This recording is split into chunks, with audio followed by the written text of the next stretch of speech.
Welcome to Flowcast, the podcast of the project Flow. Flow is a river story revealed in movement and sound. Past, present, and future flow together as artists transform research and satellite images into music. The river story reimagined in sound. And then out of curiosity, I've been trying to look up as to how to pronounce the river, and I come across different ways. I thought it was Lech, but then I hear some pronunciations as being Lech. I've been in Germany for a week, so it's probably too soon for me to answer this. But I asked the German artists that are participating to the project, and they say something like Lech.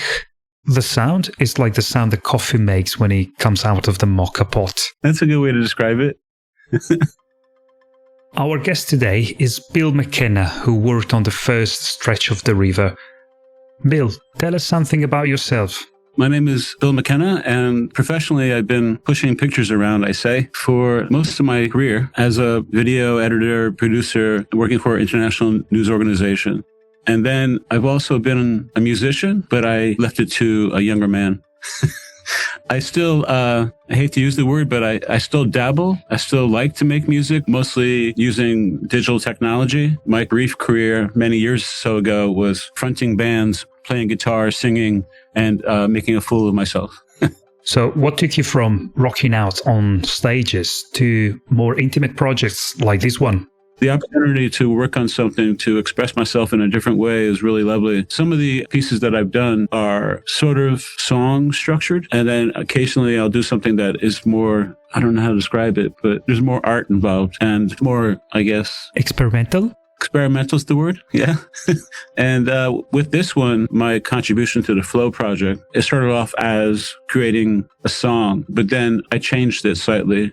Like everything I do is mostly by intuition. Pushed the whole project down in the sequence and opened up the front end and created something that was more artful in a way. I turned off the click track and another 10 tracks of random melodies and sounds. And I feel like just the beginning of the song, if you will, is more like a river than the song itself. What was your creative approach to this piece of music and, well, to art in general, the art you do? Yeah, one of the things that... I was lucky to interview Laurie Anderson.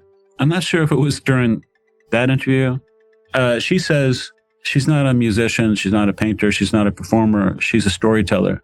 And that's how I see myself, because of all the different art forms that I'm involved in. It's all about telling stories. How do you tell a story with an instrumental piece of music? Music that has no words in it?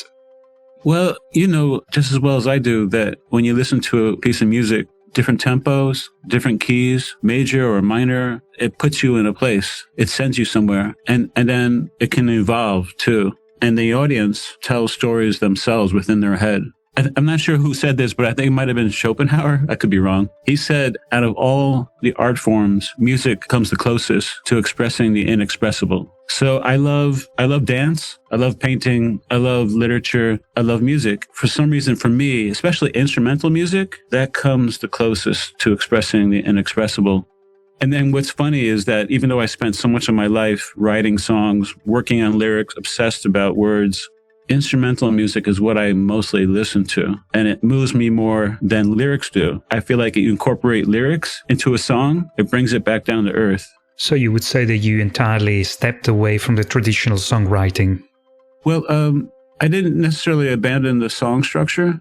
As I said, I operate under intuition. I don't know how I'm going to attack something. So I got the field recording that you made, and I didn't know exactly how I was going to use it. I wanted to create something in a slightly different tempo than I normally do. And I was like, I'll try this in 6/8, which is a fast 3/4. And so I'm just operating intuition. Okay, I'll do this in 6/8. And then what am I going to do with this sound? Maybe I'll turn it into a percussive element, started chopping it up. And I don't remember exactly where I went, but I just started introducing melodies, bass line, tried to create different sections. I've made so many different versions. I had the song structure, and I turned to my partner, and she really liked what I had done.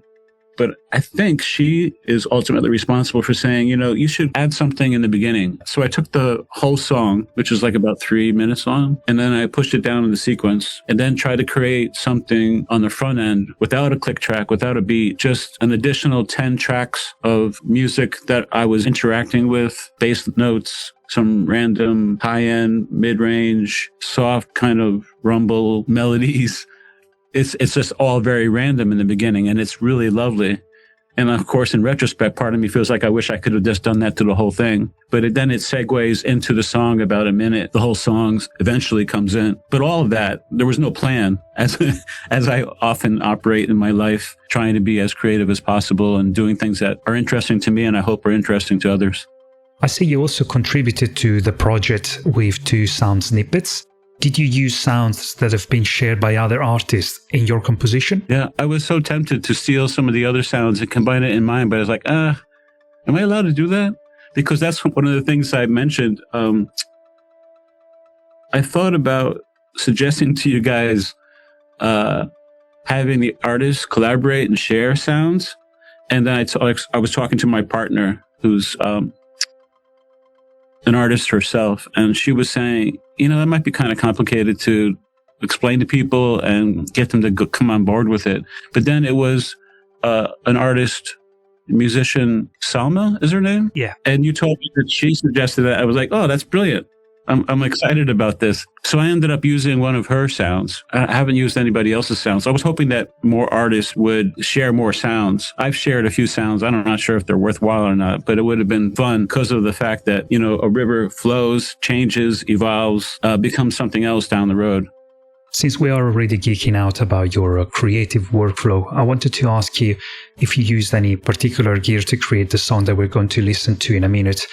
If you think that gear is of any importance, of course. I argue with some of my friends, some of my colleagues that are in the business in television filmmaking, that it doesn't really matter what you shoot it on. People want the latest technology. They want to shoot it in 8K or 4K or whatever, and they want it, of course, HD. To me, you could just shoot it on VHS. I don't really care what it's shot on. The thing that's most important is whether or not you got a good story to tell. Thank you, Bill. Let's listen to your story in music now, which is titled Lech Waltz. Enjoy it.